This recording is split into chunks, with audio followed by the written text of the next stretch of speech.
I held a management position at a company. I asked a non-management employee of the opposite sex to step into another room to discuss her performance away from other employees. She was going through a divorce and had made a few mistakes, and while I didn't want to embarrass her, I did want to make sure the mistakes were addressed. She acknowledged it and thanked me. An hour later I was escorted from my office by security and was informed by my boss that a sexual harassment complaint had been made and proper protocol was to suspend me. I asked what it was and was told, "We need to investigate. I can't disclose that." He assured me that it shouldn't take long and if I wasn't guilty of anything, I'd be paid for the time out. I again asked what the accusation was and was told that as there was an ongoing investigation I was not permitted to know, but if they had questions, I would be contacted. I wasn't happy, but knowing that I didn't do anything wrong, I left the building. Later that night, I received a notification on my phone that my email password was incorrect. After 2 days, I called my boss asking for an update and was told he was not available but I would hear something soon. I began calling daily and received the same response. Finally, I received a letter in the mail informing me that I was terminated for exposing myself and requesting sexual favors from an employee. The employee listed was the young lady I had pulled into the side room. I immediately called up my boss and was told, he is unavailable, and said to say the matter is closed. My buddy, the IT guy, messaged me on Facebook asking what happened as he'd been told to deactivate my accounts. When I told him the whole story, he replied, "You took her into the X room. Dude, there's a security camera in there. We keep Y in there, so we always have the camera on." Sure enough, he pulls the footage and there I am, holding a pile of papers, pointing to them, and keeping my pants on the whole time. I left a message for my boss that the alleged incident occurred in a room with surveillance and that I would be contacting an attorney and subpoenaing the video record. I received a call back 15 minutes later asking me to please participate in a phone conference with him and HR. The conference went as expected. They didn't realize it had occurred in a room with surveillance. They have a zero tolerance policy that they have to enforce. You can't be too careful in this day and age. They regret that this didn't come to light sooner. They've already replaced me, and as it wouldn't be fair to terminate my replacement as she's done nothing wrong, they don't have a job to offer me back. However, as a gesture of goodwill, they're going to pay me through my suspension, change my file so it reads that I voluntarily resigned, and provide me a good reference. I replied that wasn't acceptable.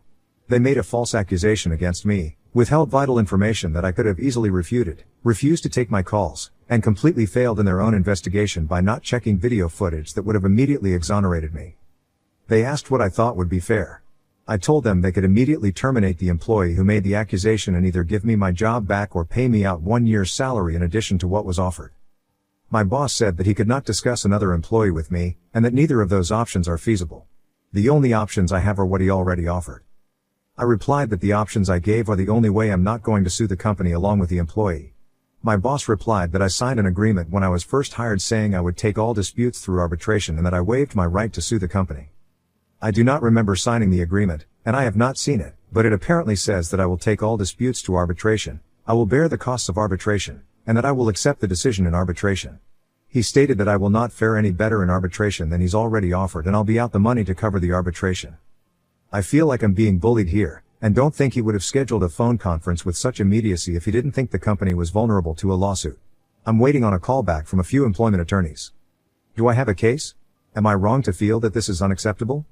Update 1. Quite a bit has happened in the last few weeks. A friend of mine at another company, after hearing what happened, told me his company had an opening. I applied, interviewed, and at the end the manager asked me what I'd like to be called. 2 days later I got a call saying that gone with another candidate. My friend admitted to me that he'd gotten some flack for recommending me.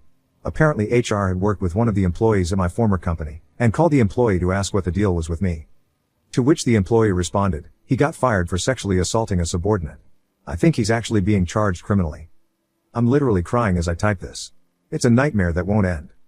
Long story short, I lost my shit, called up my old company, boss wouldn't get on the phone with me. Had an attorney draft a letter of demand and send it off.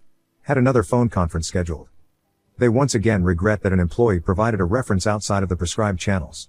The employee was coached on the proper way to handle such requests. My attorney informed them that in addition to wrongful termination, we would be adding defamation to our complaint against them. They insist that they have not broken any laws and they cannot control the actions of an individual employee who went against company policy. So we're at an impasse there. Either I move ahead against them, or I walk away. At this point I'm ready to drag this through court. I tried to take the high road and go elsewhere, but they're regretting a lot that they've done to me without any action to correct it. Oh, I almost forgot. A few days after my last post, they sent me a packet of papers. Standard non-disclosure notifications, COBRA, and a blank copy of the arbitration agreement for me to sign. Why a blank one? You ask? Well, it seems somebody fucked up. They weren't making people sign when I was hired, and HR never bothered to have me sign the agreement when I worked there. I of course have signed nothing that they sent me, including that agreement. I considered allowing arbitration if they pay the costs and I have approval over who is selected, but my attorney has advised not to do that. I wish I had better news to report. Things aren't as hopeless as they'd first seemed, but not as easily fixable either. As for the employee who made the accusation, I know you're eager to hear, but at this point I can't comment on what's happening there. Thanks for all of the advice and support so far. I promise to update when everything resolves, if not sooner, as much as I can. Update 2. Everything has resolved, and I've been wanting to give you guys an update, but had to wait until my lawyer gave me the okay to talk about things. So let's start from the beginning. I pulled one of my direct reports, Deborah, into another room to discuss a few mistakes she made, but did not discipline her further. After this, she went to Joyce, one of the managers above me but not in my direct line of report. Equal to my boss in terms of reporting structure. When Joyce heard that I had taken Deborah into another room without any witnesses, she said to her that it was unprofessional. Apparently her exact words were, you could accuse him of being inappropriate with you, and I would have no choice but to believe you. This was repeated several times, with a strong emphasis on no choice. Joyce then asked Deborah if I had been inappropriate with her, saying, it will only happen again if you don't speak up now. If you do now, we can take action. Taking the not at all subtle hint from Joyce, Deborah accused me of exposing myself to her, and I was placed on leave pending an investigation. Joyce immediately sent out an email that nobody besides the secretary was to speak with me without an attorney present, and told the IT guy, Paul, to deactivate my access. James, my boss, had a resume from Terry, an employee in Joyce's department, applying for my job before close of business that day, and she was hired. Paul and I talked. He provided me with video proving my innocence. The company continued to stonewall me, and refused to talk to me. When they did, they attempted to push me into arbitration, and to retroactively sign an arbitration agreement. I cut my losses, took another job, and was ready to move on. Sandy, an employee in Joyce's department, broke protocol, talked to HR at the new company, told them I had sexually assaulted a subordinate, and cost me the job. So that brings us up to date. My attorney and I launched a civil suit against the company and Deborah. Bet you're wondering how I know the above. Well, good old Joyce said she'd protect Deborah if she came forward. Unfortunately, that only extended to her job. So when she was named individually in this suit, corporate told her they would not be providing her an attorney. After realizing that she'd be putting her house up for collateral, she was all too willing to throw Joyce under the bus. Joyce went to Paul, the IT guy, who was one of her reports, and gave him a list of footage to be procedurally wiped as part of an archive clearout. He pointed out that the incident with me was on that list and part of an ongoing investigation. Joyce told him that it was no longer needed and to go ahead and wipe it. He refused, citing the fact that it would still be requested in the event that the suit moved forward. She told him to pack his things as he was being terminated for insubordination. He called the company attorney and informed her what had happened. The aftermath. Several things happened at once, so I'll try to keep them as chronological as I can. Deborah's attorney contacted mine stating that, conditional on me dropping the suit, she would admit that she lied and explain what went on behind the scenes. Dana, the company attorney, got the call from my attorney with the details from Deborah shortly after she finished talking with Paul about him being terminated for refusing to destroy evidence. Deborah and Joyce were terminated for cause that day. Paul was told that his job was safe. My attorney received a call, and it was made clear that the company didn't want this to go any further and wanted to talk settlement. I won't go into all of the details, but what I can say, I was offered my job back with a very fair increase. I received back pay from the date of suspension, and a public apology was offered from the very top. Terry is now working in Joyce's old position. She's incredibly cool about things, and felt horrified when she found out what happened. James and I are good now, and he has personally apologized for not sticking up for me. This will likely be my final update. There is still some legal battle ongoing, but I can't go into that too much. Thank you for all of your support and encouragement. You guys rock. Now on to the next story. Story 2. Noticed my girlfriend was getting closer to a neighbor I know who's interested in her, but it turns out they already kissed and now I'm moving out while she stays with him. My girlfriend and I have been together for 5 years. We're both in our mid-20s, met in college and have been living together for around 3 years. A little over 6 months ago we had to find a new place to live rather quickly. Thankfully we found a great place in the city, a little on the expensive side but we make it work. A week into living here my girlfriend met one of our neighbors, Jenna, who lives almost directly across the hall. Jenna lives there with her boyfriend and they're roughly our age, maybe a couple of years older. By the end of December my girlfriend and Jenna became pretty well acquainted. I don't know if I'd say friends because they never hung out outside of them inviting us to dinner and vice versa, but I do think my girlfriend and Jenna texted every now and then. Jenna isn't nice enough, but her boyfriend Sam is a fucking asshole. He's arrogant and entitled and I do not like him. My girlfriend didn't like him either in the beginning, her words, but eventually seemed to warm up to him. Eventually we learned that the two of them are in an open relationship. I've never really understood the whole open relationship thing, but it's really not my business, so ultimately I don't care. What does bother me is I've caught Sam straight up checking out my girlfriend. I've noticed Jenna noticing it too and being uncomfortable with it. I didn't think my girlfriend has noticed it first. About 2 months ago, when my girlfriend and I were coming home from dinner with a friend, we heard the two of them screaming at one another from inside their apartment. My girlfriend wanted to knock and see if things were okay. I wanted to leave it alone, so we knocked. Sam answered and says it wasn't the best time, and Jenna pushed past him and left with a suitcase. He called after her, but she told him to go fuck himself, and that was it. 2 weeks later we didn't hear a thing from either of them. My girlfriend texted Jenna asking if she was okay and got no response. This next bit I only know because my girlfriend told me. She caught Sam as he was leaving and she was coming home from work, and she asked him if things were okay. He confirmed they broke up and that Jenna has moved out completely. The next day, while I was at work, my girlfriend went to his place to see how he was doing and he explained to her what happened.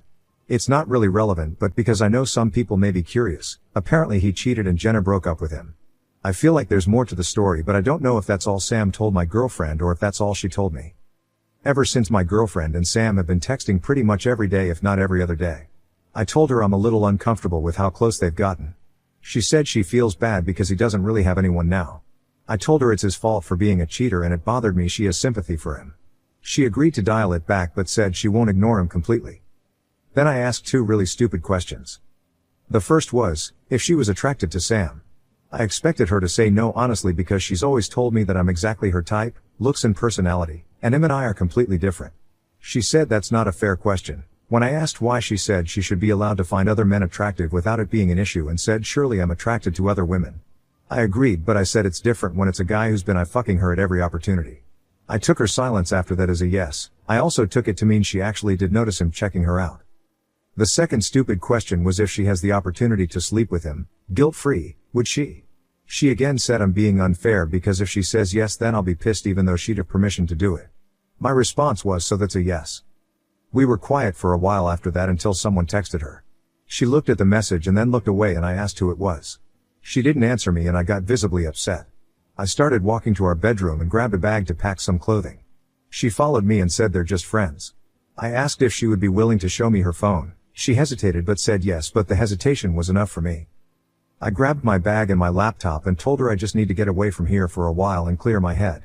She asked what that meant and I said I have to think about some things and left. So here I am. Sitting in a hotel room, wondering what the fuck is happening in my relationship and wondering if I screwed things up, if she did or if we both did. Update 1, June 23, 2024. Well, first of all I want to say that I didn't expect this to blow up as much as it did, and I want to thank everyone for the encouraging comments and for reaching out personally, even if I didn't respond. Lots of people said that I made a lot of mistakes, not checking her phone, not confronting him, leaving after our fight. Hindsight, I guess, but I just didn't want to be there anymore in that moment. I was able to reach out to Jenna. She confirmed her and Sam had an open relationship, but it was one-sided, which she said worked for the longest time, until it didn't.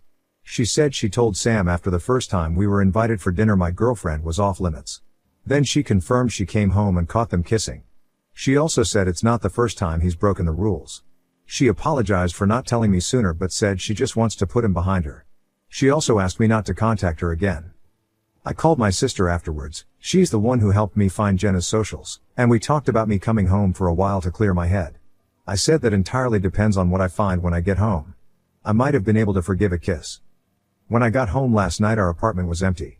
It surprised me how not surprised I was that she wasn't there. I put my things down, took a deep breath and went to his apartment. When he answered, I pushed on the door to open it wider and my attention went immediately to her. I asked her if we could talk alone. When she didn't move and looked towards him, I said fuck it and pushed past him into his apartment. He sarcastically told me to come in and close the door. I told him I know about the kiss. She looked surprised. He didn't. He said you talked to Jenna then, and I said yeah, she told me everything. He said he doubts that. I said I know he's cheated on Jenna before, and he admitted that he's broken the rules of their relationship before but said Jenna isn't a saint either. He said their relationship was incredibly toxic on both sides and I said she seemed like a good person to me. He said I don't know her. They were together for 7 years and he knows her better than anyone. I said I didn't believe him. My girlfriend told me that Jenna sent her really nasty messages when she texted her asking if she was okay and tried to apologize. I shrugged and said, so? She had every right to be angry. Sam immediately jumped to her defense and said, at me, Paige didn't know the rules of our relationship, so for all she knew that kiss was within them. It was quiet for about a minute, and then I asked my girlfriend how long it took after I left for her to come knocking on his door. She told me I left her in relationship limbo and didn't know if I was even coming back. Which didn't answer my question, but I dropped it because I was never going to get an honest answer. I didn't need to ask if they slept together because she was in her underwear and a t-shirt and he was only wearing sweatpants. I went to leave and told her I'm moving back home and I'll be emailing our landlord and telling him I want out of the lease and that she'll be taking it over completely. She said she can't afford that. I told her I don't care. Then I left. I called my sister and she's making arrangements to come get me, but she's 9 hours away and won't be able to make it until tomorrow or Tuesday. It gives me time to pack my shit at least. I'm not exactly loving that I'll be staying here for a day or two. Unfortunately, I can't turn off my feelings for her, and knowing she's across the hall getting fucked by another man isn't awesome, but I can't afford the hotel again. I don't really know how I'm feeling right now. I went from anger, to sadness, to anger again, and now I just feel numb. So that's it. Again, wondering how we got here. Our relationship wasn't perfect and we had our issues, but I never thought we'd end up here.